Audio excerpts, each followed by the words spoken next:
नमस्कार दोस्तों, स्वागत है आप सभी का आपके अपने YouTube चैनल VVDR ग्रुप में। दोस्तों तो कल है बड़ा दिन, कल ले लेंगे मोदी जी शपथ और यानी कि मोदी 3.0 गवर्नमेंट कल बन जाएगी शाम 7:15 बजे, रविवार शाम 7:15 बजे मोदी जी शपथ ले लेंगे।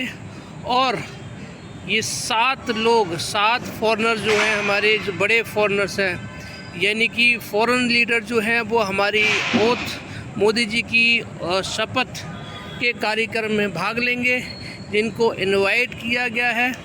These 7 leaders to attend swearing in ceremony in Delhi. कल जो शपथ ग्रहण समारोह होगा उसमें 7 जो विदेशी मेहमान हैं, बड़े बड़े लीडर्स हैं, वो कल उसमें हिस्सा लेने जा रहे हैं। कौन कौन है ये? तो दोस्तों ये 7 को बुलाया गया, ये बड़े इम्पोर्टेंट हैं। ये हमारे बिजनेस में बहुत ज़्यादा जो आगे जो प्रोग्राम्स रहेंगे, पॉलिसीज़ रहेंगी, हो सकता है कि इनमें मोदी गवर्नमेंट कुछ एग्रीमेंट्स करते हुए नज़र आएँ। बड़ा सोच समझ के मोदी जी जो भी करते हैं, सोच समझ के डिसीज़न लेते हैं। तो ये जो 7 नाम है आपके स्क्रीन पर ये दिखा देता हूँ मैं।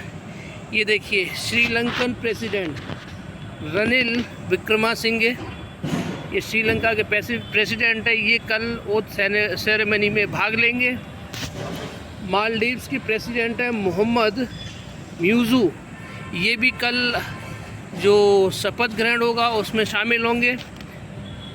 सीचेलिस वाइस प्रेसिडेंट अहमद अफीफ़, ये भी भाग लेंगे। बांग्लादेश की प्राइम मिनिस्टर शेख हसीना कल ये भी शपथ ग्रहण में मौजूद रहेंगी। मॉरिशस के प्राइम मिनिस्टर प्रविंद कुमार, ये भी शपथ ग्रहण में रहेंगे। और ये देखिए, पुष्पा जो है नेपाल के प्राइम मिनिस्टर, पुष्पा कमल दहल प्रचंडा, ये कल मौजूद रहेंगे और इस सेरेमनी का हिस्सा रहेंगे। और भूटान के प्राइम मिनिस्टर शेरिंग टोब्गे, ये 7 विदेशी बड़ी हस्तियां कल मोदी जी की शपथ ग्रहण समारोह में शामिल होने जा रहे हैं। और अगर ये शामिल होने जा रहे हैं तो ज़रूर कोई भी बड़ा एग्रीमेंट आने वाले टाइम में, बिजनेस एग्रीमेंट, MOU हो सकता है कि साइन किए जाएं। बड़े ही सोच समझ के डिसीज़न लिया गया होगा। तो ये एक बड़ा डिसीज़न है और ये सारे हमारे नेबरिंग कंट्रीज से लिए गए हैं। यानी कि इनका जो सोच हो सकती है कि हमारे जो पड़ोसी देश हैं उनसे रिश्ते अच्छे बनाए जाएं, इसी को ध्यान में रखते हुए, क्योंकि हमें ज़्यादा जो बिजनेस करना होगा वो हमारे पार्टनर से, जो पड़ोसी देश हैं, उनसे मेंटेन करके रखना पड़ेगा। तो उसी को दिमाग में रखते हुए इन लोगों को आमंत्रण दिया गया है और ये मौजूद रहेंगे। चलिए आगे बढ़ते हैं। देख सकते हैं स्क्रीन पर कि मोदी 3.0 कैबिनेट में काफ़ी सारी जो बड़ी बड़ी मीटिंग्स हेल्ड करने के बाद में ये फैसला लिया गया है कि जो टॉप 4 जो मंत्रालय रहेंगे, जो सबसे टॉप के जो मंत्रालय हैं, उसमें कोई भी चेंज नहीं किया गया है। और जो पहले जैसे हैंडलिंग कर रहे थे जो मंत्रालय, 4 बड़े मंत्रालय जिनके पास थे, उसमें कोई बदलाव नहीं किया गया है। Narendra Modi was elected as the leader of National Democratic Alliance at the Parliamentary Party meeting on Friday. Addressing NDA MPs and BJP's rule state CMS during the meet, PM Modi said that India only trusts NDA. तो दोस्तों, जो top 4 cabinet है, जो top 4 ministries हैं, उसमें कोई भी बदलाव नहीं माना जा रहा है अभी। लेकिन सस्पेंस बना हुआ है कि जो नीतीश कुमार की पार्टी है और जो TDP है, जो उनका जो हमारे 2 बड़े बड़े अलायंस हैं, उनको क्या क्या मंत्रालय दिए जाएंगे, अभी तक ये डिसाइड नहीं किया गया है। अच्छा रहेगा कल ही ये इनका खुलासा हो जाए, उसी हिसाब से हमारा मार्केट भी रिएक्ट करता हुआ नज़र आएगा, क्योंकि जितना जल्दी ये डिसाइड हो जाएगा उससे स्टेबिलिटी डिसाइड रहेगी। हालांकि चंद्रबाबू नायडू और नीतीश जी खुल के समर्थन दे चुके हैं। कल जो इनका जो प्रस्ताव पारित किया गया था नेता दल का नेता चुना गया था, बीजेपी दल का, एनडीए दल का नेता चुना गया था प्रधानमंत्री जी का। तो उसमें उन्होंने साफ खुलकर बोला कि वो जिस तरह से सरकार चलाना चाहते हैं वैसे ही हम उसमें सहयोग करेंगे। तो शेयर मार्केट चाहती है स्टेबिलिटी मार्केट में, तो स्टेबिलिटी जब ये मंत्रालय भी बढ़ जाएंगे तो फिर कोई संशय नहीं रहेगा मार्केट के। और मार्केट ने जिस तरह से गिरी थी, मार्केट ने उसी तरह से वापसी भी की है और लगभग हम 50-60 पॉइंट दूर हैं अपने ऑल टाइम हाई से। तो कल ये फाइनल हो जाएगा और क्या क्या की पॉइंट रहेंगे मंडे मार्केट के लिए वो हम सब यहाँ पर डिस्कस करने जा रहे हैं। हमारे प्रधानमंत्री जी अपने तीसरे टर्म के लिए शपथ ले लेंगे और हमारी तीसरी सरकार बन जाएगी, लगातार मोदी सरकार तीसरी बार। शानदार न्यूज़ रहेगी कल के लिए। और इसके अलावा जो हमारा बड़ा डेटा निकल के आया दोस्तों फ्राइडे को, कल की वीडियो में भी मैंने डिस्कस किया था, बड़ा रोल प्ले करेगा अगले हफ्ते हमारी मार्केट को स्टेबल करने में। वो आप देख सकते हैं कि पहली बार 650 अरब डॉलर के पार विदेशी मुद्रा भंडार हमारा पहुंच गया है। इकोनॉमी के लिए गुड न्यूज़ आप देख सकते हैं पूरी तरह से स्क्रीन पर कि 650 अरब डॉलर पहले कभी भी हमारे देश का मुद्रा भंडार, विदेशी मुद्रा भंडार नहीं पहुंचा था। ये बहुत ही ज़बरदस्त न्यूज़ है हमारी इकोनॉमी के लिए, शेयर मार्केट के लिए। यानी कि इससे पहले इस आंकड़े को हमारी सरकार ने, हमारे देश ने कभी भी नहीं छुआ था।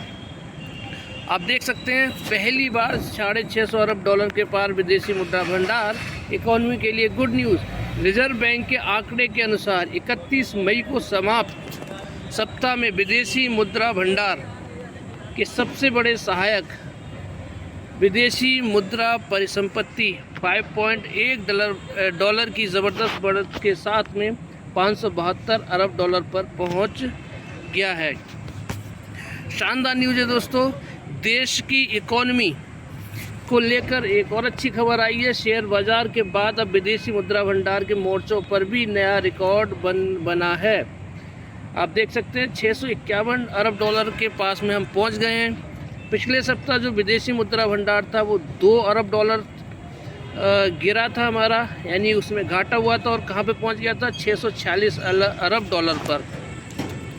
और 646 अरब डॉलर के बाद में अब हम कहाँ पहुंच गए हैं? अब देख सकते हैं पूरी तरह से 651 डॉलर पर, लगभग 4.5, यानी कि देख सकते हैं 4.84 अरब डॉलर बढ़कर हम 651 पे पहुंच गए हैं। ये दोस्तों शानदार न्यूज़ है, ब्रेकिंग न्यूज़ है, मार्केट को स्टेबल करेगा ऊपर ले जाने में। इकोनॉमी सॉलिड है, ये साफ इशारा कर रही है। आंकड़े क्या कहते हैं दोस्तों? रिजर्व बैंक के आंकड़े के अनुसार 31 मई को सप्ताह में विदेशी मुद्रा भंडार के सबसे सहायक विदेशी मुद्रा संपत्ति के 572 अरब डॉलर पर पहुंच गया है। और जो देखिए जो गोल्ड रिजर्व में थोड़ा घटा है हमारा, 56.5 अरब डॉलर रह गया है। जो IMF के पास जो रिजर्व फंड था वो 10 लाख डॉलर की बढ़ोतरी के साथ 4.33 अरब डॉलर हो गया है। मतलब सब तरफ आप देख रहे हैं हमारी इकोनॉमी से बहुत ही अच्छी न्यूज़ आती हुई दिखाई दे रही है। वहीं पे RBI गवर्नर ने साफ साफ कहा है कि ये एक नई उपलब्धि है। इससे पहले 17 मई को विदेशी मुद्रा भंडार का सर्वकालिक उच्चतम स्तर जो था, इससे पहले जो लाइफ टाइम हाई बनाया था वो 648.7 अरब अमेरिकी डॉलर था। बता दें कि विदेशी मुद्रा भंडार को किसी भी बाह्य क्षेत्र की गड़बड़ी को झेलने में अर्थव्यवस्था की समग्र ताकत का प्रतिनिधित्व करने वाले प्रमुख कारकों में से एक माना जाता है। यानी कि अगर कोई भी प्रॉब्लम आती है, ग्लोबली टेंशन जब होती है, युद्ध की स्थिति हो जाए या फिर कोई और, जैसे कोविड की स्थिति बनी थी, इस तरह की कोई भी स्थिति बने, तब हमारा ये जो विदेशी मुद्रा भंडार है ये हमारी इकोनॉमी को संभालने में मदद करता है। तो ये जितना बढ़ेगा हमारी इकोनॉमी मजबूत रहेगी, और जो FII हैं, फॉरेन इन्वेस्टर्स हैं, उनका भरोसा बना रहेगा और हमारी मार्केट में लगातार इन्वेस्टमेंट करते रहेंगे। तो ये एक तरह से हमारे देश की मजबूती है, जिस पर हमारे RBI और हमारी सरकार पूरी तरह से बेहतरीन परफॉर्मेंस देती हुई नज़र आ रही है। इसमें कोई भी नहीं, सब कुछ सीरियस है, सरकार भी सीरियस है और RBI तो स्टेप लेती रहती है, टाइम टू टाइम इंटरवीन करती रहती है डॉलर की वॉलेटिलिटी मेंटेन करने में या फिर हमारे रुपए को मेंटेन करने में। तो ज़बरदस्त न्यूज़ है दोस्तों, ये मार्केट के लिए बहुत ही शानदार न्यूज़ है कि जो शुक्रवार को कारोबार के दौरान BSE का 30 शेयरों का सेंसेक्स देखिए 1720 पॉइंट अंक यानी 2.29% चढ़कर 76,795.31 के अपने हमेशा के ऑल टाइम हाई स्तर पर पहुंच गया है। यानी कि BSE का कारोबार देखिए इससे पहले इतना कभी नहीं पहुंचा था, 1720.8 अंक बढ़ा है और कहाँ पहुंच गया, 76,795 का। इससे पहले ये आंकड़ा कभी भी नहीं छुआ था। ये पिछले सत्र से 1618.85 अंक यानी 2.16% की बढ़त के साथ में इस आंकड़े पर बंद हुआ था। बाजार में 3 दिन से जारी तेजी के बीच शुक्रवार तक निवेशकों की संपत्ति 28.65 लाख करोड़ रुपए बढ़ गई है। दोस्तों मैं कब से बोलता आ रहा था आप सभी से, मेरी पिछली वीडियो को देखिए कि भैया इन्वेस्ट करके बैठ जाइए, मार्केट कहाँ जा रहा है कहाँ नहीं जा रहा है मत सोचिए। बीजेपी जब तक मोदी जी देश के प्रधानमंत्री बने बैठे हैं, मार्केट ऊंचाइयों को छूता रहेगा। अच्छे स्टॉक्स में इन्वेस्ट करके बैठ जाइए, जिन सेक्टर्स पे इन्वेस्ट करके बैठ जाइए उन सेक्टर्स पे इन्वेस्ट करके बैठ जाइए जहाँ पर सरकार काम करना चाहती है, जहाँ पर सरकार का फोकस है। वो सेक्टर्स भी आपको बता चुका हूँ, इंफ्रा, पावर, स्पेस, रेलवे, इन सेक्टर्स पे सरकार बहुत ज़बरदस्त सीरियस है, इन पे काम करना चाहती है। इन पे काम करने पे लोगों को विकास दिखाई देता है। इसीलिए मैंने आपको बोला था कि अच्छे स्टॉक्स में इन्वेस्ट करके बैठ जाइए। साथ ही साथ देखिए मार्केट ऑल टाइम हाई पर है, तो मैं आपसे ये भी बोलना चाहूँगा जितना ऊपर मार्केट है उतना ही सतर्क रहने की भी ज़रूरत है, क्योंकि विपक्ष की सीटें बड़ी हैं तो वो कुछ ना कुछ उल्टी सीधी हरकतें करते हुए नज़र आएगा, कुछ ना कुछ देश के कार्यों में अपना इंटरफेरेंस करता हुआ नज़र आएगा। उसी से जुड़ी हुई एक खबर देखिए सामने निकल कर आई है, मैं आपको बता देना चाहता हूँ। ये है दोस्तों, plea filed in supreme court seeks report from SEBI. यानी कि जो सुप्रीम कोर्ट में एक प्ली फाइल की गई है सेबी से रिपोर्ट मांगने के लिए, जो 4 जून को क्रैश हुआ था। Plea also ask court to direct SEBI to file its investigation report on the Adani Hindenburg issue and a status report on whether it has implemented the direction suggested by the expert committee। एक जो विपक्ष है उसने appeal की है supreme court में, बोला है कि जो 4 जून को शेयर मार्केट क्रैश हुआ है उसके बारे में इन्वेस्टिगेशन की जाए, और साथ ही साथ जो अडानी और हिंडनबर्ग का जो केस है उसकी स्टेटस रिपोर्ट उन्होंने मांग की है। यानी कि जो मार्केट में जो ऊंचाइयों पर चल रहा है उसमें कैसे भी करके उसमें बाधा पहुंचाई जाए। जो आप देख रहे हैं कि उसमें जब सुप्रीम कोर्ट का इंटरफेरेंस आएगा तो मार्केट में प्रेशर बढ़ता है। इसी वजह से विपक्ष ने सीटें बढ़ी हैं तो अपना और ज़ोर शोरों से वो अपना प्रचार प्रसार करते हुए नज़र आएंगे, वो अपोज़ करते हुए नज़र आएंगे मार्केट को। देखिए सेबी ने क्या है एक्चुअल रिपोर्ट आप देख सकते हैं यहाँ पर कि लॉयर विशाल तिवारी ने फाइल की है एक प्ली सुप्रीम कोर्ट में 7 जून को, और रिपोर्ट मांगी है मार्केट रेगुलेटर सेबी से। उसमें क्या बोला है उन्होंने, सेबी से और सेंट्रल गवर्नमेंट से कि वो फाइल करें कि इन्वेस्टिगेशन करें शेयर मार्केट जो 4 जून को क्रैश हुआ था। यानी कि वो सुप्रीम कोर्ट में उन्होंने एक याचिका दाखिल की है जिसमें बोला गया है कि जो 4 जून को क्रैश हुआ है उस पर सेंट्रल गवर्नमेंट और जो सेबी है अपनी इन्वेस्टिगेशन रिपोर्ट उसमें उनके सामने दिखाए कि क्यों क्रैश हुआ था उस दिन। The application has been filed in an application in the Adani Hindenburg case writ petition, while the plea states that the case is pending in the Supreme Court website, and the June 3 judgment in the case stated that the case has been disposed of। यानी कि अब वो दोबारा से, क्योंकि सीटें बढ़ी हैं तो और ज़ोर शोरों से वो इस मुद्दे को उठाएंगे, अडानी हिंडनबर्ग वाले को, और जो 4 जून को क्रैश हुआ था। क्योंकि अमित शाह जी ने बोला था कि आप इन्वेस्ट करके बैठ जाइए, और उसके बाद में मार्केट क्रैश हुआ था, और क्रैश होने के बाद में बहुत सारे रिटेल इन्वेस्टर्स का पैसा डूब गया था।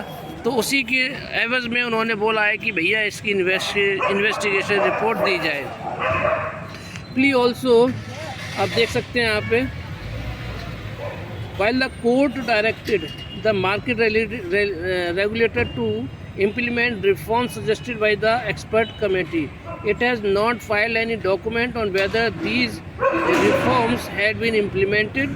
It also alleged that SEBI has not informed the Supreme Court or the public at large as to whether it has completed the pending investigation on the Adani Hindenburg case। यानी कि वो बोल रहे हैं जो पेंडिंग जो भी बचा हुआ है, जो इन्वेस्टिगेशन रिपोर्ट बची है, उसका सेबी ने अभी तक सुप्रीम कोर्ट में कुछ भी बताया नहीं है। जो पेंडिंग दो पॉइंट बचे थे उन पर जो काम करना था उसका भी कुछ भी नहीं आया है। तो देखिए मार्केट को डिस्टर्ब करने की कोशिश यहाँ पर नज़र आ रहा है, साफ नज़र आ रहा है सुप्रीम कोर्ट में केस को ले जाते वक्त। इसीलिए मैं बोल रहा हूँ कि आप मार्केट ऊपरी लेवल पे है, सतर्क भी रहिएगा। वही चीज़ यहाँ पर बताई गई है कि सुप्रीम कोर्ट को 4 जून को जो क्रैश हुआ था उस पर जो लॉयर हैं मिस्टर विशाल, जो उन्होंने प्ली फाइल की है, तो उस पर रिपोर्ट मांग रहे हैं 4 जून का क्रैश और हिंडनबर्ग का। इसीलिए सतर्क रहिएगा मार्केट में। मैं आपको सिर्फ ये बताना चाह रहा हूँ।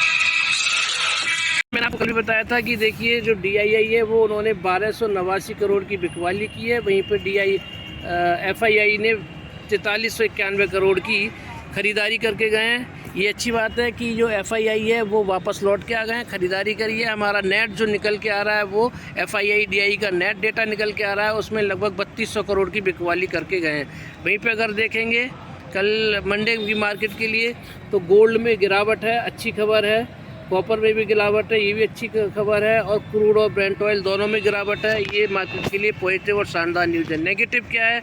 नेगेटिव में दोस्तों ये है कि ये देख सकते हैं आप क्लियरली कि यहाँ पर डॉलर बढ़ता हुआ जा रहा है, और डॉलर बढ़ रहा है तो हमारी जो करेंसी है इंडियन करेंसी उसका घाटा हो रहा है और वो कमज़ोर होती जा रही है।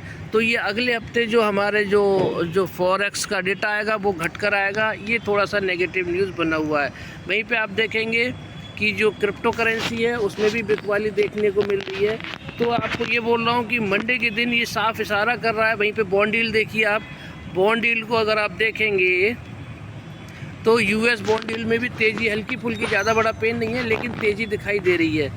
तो इंडिया की बॉन्ड डील में हालांकि फ्लैट ट्रेड कर रहा है, लेकिन अगर आप यहाँ पर देखेंगे तो क्या है कि मंडे के दिन मार्केट देखिए सतर्क रहिएगा। मैं आपको यही बोल रहा हूँ कि गैप अप के साथ में खोले तो हो सकता है कि हल्की फुल्की बिकवाली भी देखने को मिले।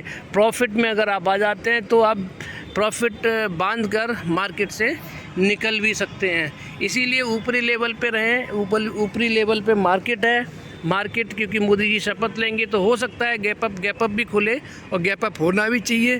तो जब मार्केट चरम पे हो, पीक पर हो, तो मैं चाहूँगा आपसे सभी से ये बोलना कि देखिए मार्केट टॉप पे है तो आप अपना प्रॉफिट बुक करके अपना एटलीस्ट जो प्रॉफिट है उसको बांध कर निकल जाएँ और शांति से बैठ जाएँ। ये था दोस्तों ओवरऑल एनालिसिस। मेरा कहने का मतलब ये है सिर्फ कि जो प्रॉफिट है उसको प्रॉफिट को अपने कब्ज़े में करें, और उसके बाद में अगले दिन की स्ट्रेटजी फिर अगले दिन देखी जाए। जब मंडे को जो गैप अप हो, अगर आपके प्रॉफिट में अच्छे खासे प्रॉफिट में है तो एक बार प्रॉफिट भी बुक कर लेना चाहिए। तो ये था दोस्तों पूरा एनालिसिस आज का आप सभी के लिए। ध्यान रखिएगा कि कल शपथ होगी और जो कैबिनेट जो मंत्रालय का डिस्ट्रीब्यूशन होगा चंद्रबाबु नायडू के लिए और नीतीश कुमार की पार्टी के लिए, वो बहुत बड़े मायने रखता हुआ नज़र आएगा, क्योंकि फिर वो स्टेबिलिटी पर डिपेंड करता है। दोस्तों वीडियो कैसी लगी है कमेंट बॉक्स में ज़रूर बताइएगा। आपका दिन शुभ रहे। बहुत बहुत धन्यवाद।